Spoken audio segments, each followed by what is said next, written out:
All right, welcome everyone to our webinar on Global Ledger Proof of Concept. And without further ado, I give you Mr. Chris Gordon and Mr. Keith Wayland. Thank you, Jackie. Couldn't have said it better myself.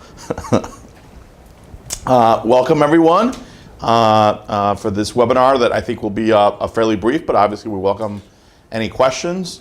For those of you that don't know, we are a professional services organization. We've been playing in the Lawson and Infor space for almost 20 years now, have a 20th year anniversary later this year. And very excited about version 11 and CloudSuite, and I've had the opportunity to work with it pretty extensively, and happy to share with you, some of what we like and what we can help your organization with as they look to plan their migration. So the first question I have for Mr. Gordon is, what is the Global Ledger Sandbox exercise? Sure. It's four things. In a nutshell, it's helping the client design a future state GL structure. Everyone on the phone might have seen Infor demos about what the system can do. You might have seen our webinars about the Global Ledger and how it's different than Lawson version 10 and before. So the first goal of the engagement is helping you design your future state GL structure. Leverage the new dimensions, the new hierarchies, the new calendars, and make all that work for you in a way that it couldn't before. The second, so we take that information that we gather from an on-site experience a few days with you and build it out on our own sandbox.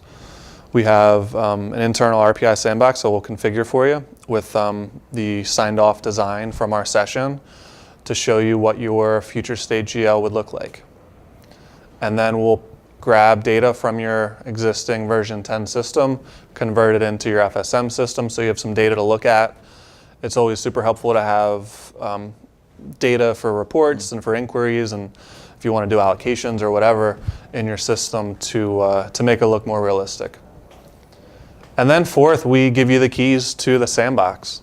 We'll give you the keys for 90 days and it's yours to play around with.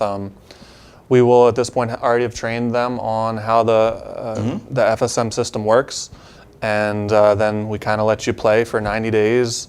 Reach out whenever you need questions. If you want us to go over things that we talked about on site again, that's a perfect time. But it's really just a time for you to get exposure and your foot in the door in the new FSM system. The primary objective is to make sure that the version 11 FSM system is going to meet, or specifically Global Ledger, is going to meet your financial tracking and reporting requirements. So taking what you have now, rebuilding it, using all the new functionality in FSM, and hopefully that proves out to be a worthwhile investment for your organization. I mean, it's certainly not for everybody. It's for organizations that maybe have been looking at doing a GL restructure in the past. This is the ideal opportunity migrating to version 11. There's some tooling that's going to help you do that transformation. And sometimes we feel like we're not happy with the levels in our accounting units, or we didn't use enough digits and we're running out of accounts, and all those things can be addressed. It's also for organizations that export data into third-party systems in order to produce reporting. The vision of v11, in our experience, is that as a system of record, you should be able to get all the reporting you need directly out of it, and a lot of it has to do with the ability to design your structure correctly and have it roll up in multiple different alternatives. Anybody that's using strategic ledger, a multi-ledger, right? Those things go away, they're no longer needed. You use them because you need it to track additional information. Anybody that has multiple calendars or anything of that nature, Infor is going to, version 11 is going to let you track in multiple, your data in multiple calendars. So I think maybe we just want to take a couple minutes to talk about the v11 Global Ledger. I'm sure that you guys have heard about it a little bit, and what we want to do is give context to why these things are incredibly helpful when designing your GL structure in the first place, but moreover when you're moving from the constraints that you've had within Lawson to Infor. So the first thing we want to talk about is this concept of dimensions that you've probably heard often. There's the 14 dimensions, etc. if you go to Wikipedia, dimension is coordinates needed to specify any point within the time-space continuum. But in the case of Infor, it really just means portions of the GL code block. So this is what we all know as essentially the company, account unit, account activity, and account category. And some organizations have gotten really creative with how they use this, and some have done some modifications to try to fit in more. But basically what this is saying is that in version 11, it doesn't have to look like that. It could, for example, be company, department, account, project, class, and practice, or potentially it could be something a lot more complex that gives you all the key indexing fields that you need to report data on. When you are in version 11, this is a screenshot of one of our sandboxes, you get to pick, these are all the dimensions, what you want to call them, and the order they appear in, and whether they're required. One of the really cool things is that that GL string everywhere in the system updates to whatever you set up. So in that previous one, I had 5 dimensions, and I show 5 dimensions here right now with a little asterisk for one that is required. If I was to change that to say use 8, or in this case I have 9 dimensions, then my GL string would expand accordingly. Now, you want to be careful not to give your end users too much to code. It can get complicated. Yeah. But these don't all have to be required fields, right? They can be fields that get used for specific instances. Yeah, I think that's an important thing to point out. There's so much flexibility with it, but at the same time, you don't want to have your AP clerk have to key in 12 or 13 different dimensions. So there's definitely a balancing act between and not enough. Now, Chris, why don't you tell us what one of the benefits is from, maybe not going to 10 dimensions, but being able to expand from 5? Sure. A lot of times we see smart numbering in current accounting unit structures, for example, where there's kind of a concatenation of numbers to mean different things. In this case, maybe region, facility, and department are all grouped together within your accounting unit structure. And instead of doing that in FSM, you can split those out and have them be their individual unique dimensions. We run into a lot of times walls with smart numbering. They're smart up until the point that they're not anymore, because you have to break that logic. You run out of room to grow and you got to start something else, and the whole schema gets misinterpreted and skewed. So now's a great time to separate those things out into different dimensions, and you won't have to worry about that type of issue. So we see people sometimes, some organizations do that, concatenate multiple data elements in the accounting unit. We also see them do it in activity, every once in a while in account category. And I think from a maintenance perspective, not only is this a lot more work, but from a reporting perspective, having these be different pieces of the GL code block means that you don't have to spit this data out or have calculations embedded into, say, your crystal reports to identify that, hey, these middle 2 digits are the facility. And whatever dimensions you choose are going to be available to every user based on security to use as x-axis, y-axis filters for all the reporting, right? So if you have, in that previous example, facility and department combined today, each one of those becomes an indexing field that everybody can report on, that shows up in all your list views. It's very helpful. Yeah, and I think BI and FSM is a way more accessible reporting tool for a lot of the accounting team, or just people that need to see that report. Instead of logging into a totally different application to view financial data, it's all here. You get access to Infor BI, and then you can play around and run these reports a million different ways based on the way we have the dimensions and hierarchies and all that set up. So it's one thing I've noticed as a really nice thing to add within FSM is the ability to access the data within the system is a lot easier. Greatly improved. And that brings us, you were speaking of hierarchies. So talk to us about how the roll-up structure is different in version 11 than in version 10.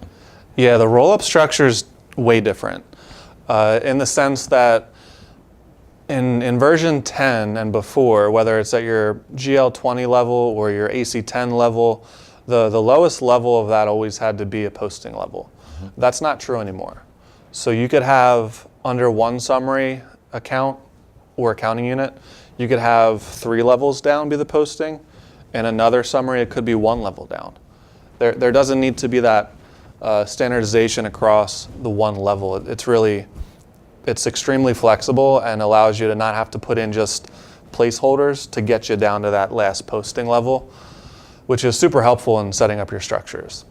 And additionally, you can have multiple different rollups.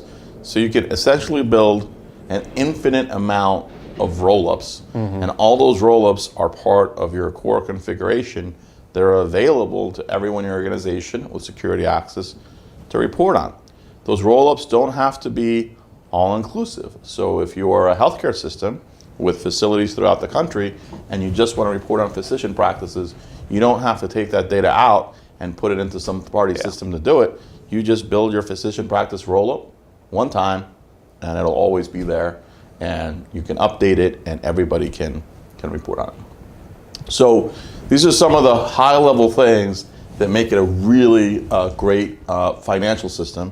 Definitely. We're very excited about. So how does the GL Sandbox, how does it work? So the first thing is, obviously, in order to help create this potential future state, we're going to need to train your organization, your finance team on v11, right? Because we know the system, you guys know your accounting and your reporting needs, and then we work together to create that future state design, and that that encompasses what your finance enterprise group is going to be. That's what sits above the entire global ledger structure. It encompasses what your dimensions are going to be. It encompasses what the relationships between those dimensions are going to be. So you might have some things where you have, say, a project required for work in progress, or other ones that are required for different departments or other dimensions that you have. We're going to develop some recommendations. And then based on that, we're going to take that information back and we're going to build out on one of our sandboxes your structure. After that, we do a handoff, as Chris was explaining, and we do a reporting workshop to talk you through the new reporting infrastructure and how it works, and provide some support if you want to get really crazy in terms of like trying to redevelop some of your custom reporting requirements. So from a timeline perspective, it takes about 3 weeks or 4 to schedule having Chris Gordon or Cindy Brackens or Bob Chrisman or one of our finance SMEs on site to do that super user training at the GL design workshop and come to consensus on what that future state might look like. Very often our customers already have a pretty clear picture of what they're trying to do, and it's about how best to accommodate it in FSM. There's some other details, attributes do go away, so certain things you're going to have to retrofit somehow. And then it takes us a couple of weeks to build that out and take that GL data and pump it in, GL and AC, so that you can play with it and see what Visualize. It looks like. Yep. From there, we give access to the customer. We do a handoff for 90 days. We do some training around reporting, and we check in. Every 30 days. We're available to triage customer support, but we encourage our customers to go break stuff. That's what a sandbox is for. Typically, we give you a very fixed, sort of defined setup. So 2 companies or accounting units, project ledger setup, some base payables, and cash, right? So that you can do some financials, do some AP, but if you want to go in there and explore some of the other functionality, by all means, that is something that we encourage. These are very fun projects, by the way, so they're exciting for the RPI team. We do have one question. You continue to refer to if security allows. So how are those accounts restricted by security?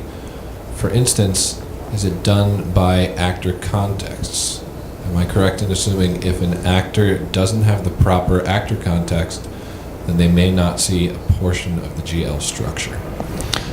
Yeah, so correct. it's a couple things, but one is the security roles. If you don't have a role that defines access to the chart of accounts or to a specific place, you won't be able to get there.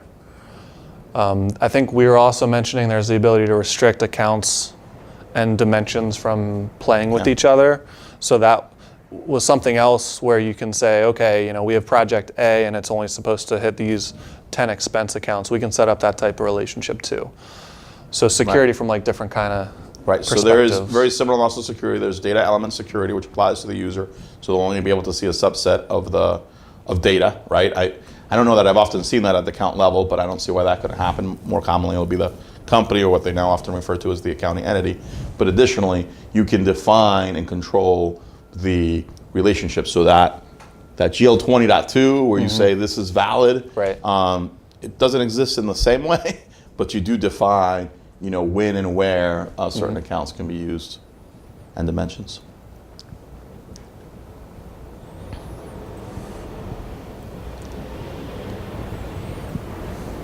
Any more questions?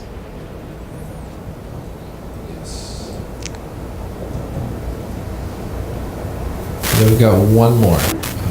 You mentioned no attributes. Is this across the entire suite? What takes their place? So, I'm sorry, you want to go for it? You said it. Yeah. So no attributes. So it works a little bit differently in version 11.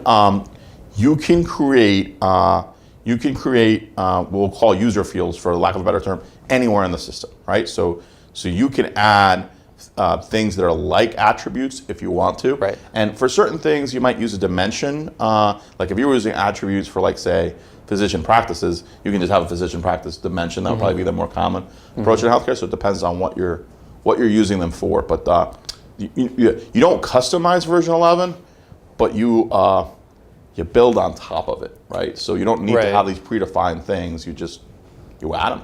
And that's part of the discovery in this type of project, where you're figuring out, okay, why are you putting an attribute on that transaction or that vendor or whatever? And more than likely, there's a way to accomplish that through a hierarchy or alternative hierarchy or something. True. And if we can't do it that way, then it would become a user something like that on a transaction. Either way, I think that's the value of this exercise, is to look at that and say, what's this going to look like in a future state? And you know, hopefully it's better. But you know, potentially you run into, hey, I don't know how to make this work. I mean, we haven't yet, but I guess anything's possible. This is a proof of concept.